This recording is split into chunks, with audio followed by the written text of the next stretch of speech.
প্রথমেই বলে দিই আমি কিন্তু কোনো রকমই ফুড ব্লগার নয়। গেছিলাম হচ্ছে বাগবাজারে গিয়ে তারপর একটু গঙ্গার ধারে যাবো ভেবেছিলাম। তো ওইখানে গিয়ে আগে একটু ঘুগনি খাবো সেটা ভেবেছি। তো ঘুগনিটা আনতে গিয়ে দেখি এতটা ভিড় কেন, তারপরে এই কাকুটাকে দেখে আমার কেমন চেনা চেনা লাগছে। এবার ঘুগনির দোকান দেখে একটুখানি সন্দেহ হলো আমার।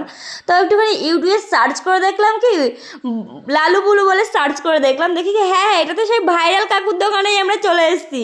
তো আমি আর এই ফায়দাটা একদমই চাইনি, আমিও কিন্তু ভিডিও ক্লিপ একটা করে নিলাম। তো কি করব বলো, তো ভিডিও যেহেতু আমি ভিডিও ক্রিয়েটার তো আমিও একটা ভিডিও ক্লিপ করে নিয়েছি।